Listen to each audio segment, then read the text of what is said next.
ভাই বোনের সম্পর্কগুলো আর আগের মতো নেই। আগের মানুষ যেমনই ছিল না কেন, সম্পর্ক ছিল অটুট। ভাই বোনের সম্পর্কের মূল্য তাদের কাছে অনেক ছিল। ভাই বোনের সম্পর্কগুলো আস্তে আস্তে হারিয়ে যাচ্ছে। সো ভিউয়ার্স, আসসালামু আলাইকুম। সবাই কেমন আছেন? আশা করি সবাই অনেক বেশি ভালো আছেন। আমি আলহামদুলিল্লাহ ভালো। আজকের ভিডিওটি একদম সকাল থেকে শুরু করছি। সকালে রান্নাবান্না, দুপুরে রান্নাবান্না সবকিছুই থাকছে আজকের ভিডিওটি। আশা করি সবাই পুরো ভিডিও দেখে সুন্দর একটি মন্তব্য করে যাবেন। আগে আপনাদের ভাইয়া বাসায় থাকতে খুব সকাল সকাল আমাকে ঘুম থেকে উঠতে হতো। এখন যেহেতু বাসায় নেই, আমরা মা ছেলে দুইজনে দেরি করে ঘুম থেকে উঠি। অন্যদিকে যেহেতু একা মানুষ, রান্না করতেও তেমন একটা মনে চায় না। আবার যেহেতু একটা ছোট বাবু আছে, রান্না না করলে চলে না। তো যাই হোক, সকাল সকাল ঘুম থেকে উঠে বাচ্চার জন্য একটা ডিম ভাজি করে তাকে বসিয়ে দিলাম খাওয়ার জন্য। এদিকে কিছুদিন যাবত আমার কি জানি হয়েছে, কিছু ভালো লাগে না। কোনো খাবারই খেতে মন চায় না, যা খাই তাই যেন স্বাদ লাগে। কোনো খাবার খেতে একদমই ভালো লাগে না। তাই হঠাৎ করে মনে হলো যদি ভর্তা করি হয়তো বা ভালো লাগবে। তো যাই হোক, টমেটো দিয়ে এভাবে আমি আপনাদের ভাইকে প্রায় ভর্তা করে দিই। সে অনেক বেশি পছন্দ করে। তার জন্য অনেক দিনের টাকিমা ছিল, সেগুলোকে বের করে ভর্তা করে নিলাম।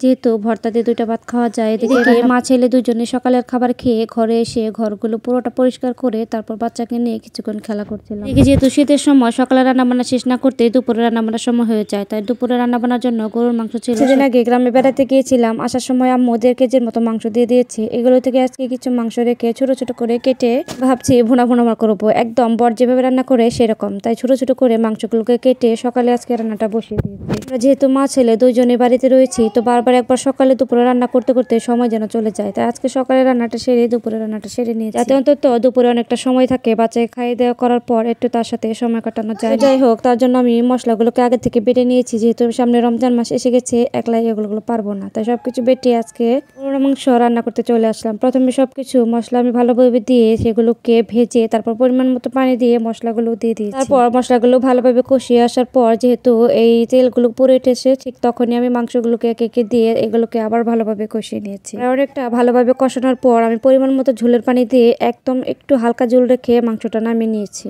বলতে ঘরের মানুষটা যদি না থাকে, কোনো রান্না বান্না করতে মন চায় না, তেমন একটা কিছু খেতেও মনে চায় না। তো যাই হোক, যাই বলছিলাম আর কি, দিনের মানুষগুলো হয়তো বা মূর্খ ছিল, কিন্তু তাদের সম্পর্ক ছিল অটুট। তারা ভাই বোন বলতে সব সম্পর্কের অনেক মূল্য দিত। কিন্তু এখনকার দিনে ভাই বোনের সম্পর্কে কোনো মূল্য নেই। ভাই বোনের মিষ্টি সম্পর্কে কত স্মৃতি না জড়িয়ে থাকে। সকাল থেকে শুরু করে রাত পর্যন্ত কত দুষ্টুমিতে ভরা থাকে। জানি শৈশবের কত কিছুর সাক্ষী থাকে ভাই বোন। এই ভাই বোনগুলো আস্তে আস্তে বড় হওয়ার পর বিয়ের আগ পর্যন্ত ভালোই থাকে, কিন্তু বিয়ের পর ভাইরা বোন কেউ কারো খোঁজ খবর রাখে না। বিয়ের পর সবাই পর হয়ে যায়। বোনেদের বিয়ে দিয়ে দিয়েছি, তারা তো পরের ঘরের।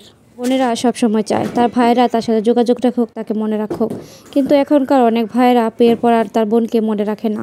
দায়িত্ব তো দূরে থাক, বাবা মা না থাকলে বাবার বাড়ি বলতে যে মেয়েদের কোনো বাড়ি আছে সেটাই মেয়েরা ভুলে যায়। অনেকে আবার ভাববেন আমার কথা বলছি না, আমার কোনো বড় ভাই নেই, আমরা 2 বোন, আমার ছোট্ট একটা ভাই আছে। আজকে ভিডিওটা এই পর্যন্তই। সবাই ভালো থাকবেন।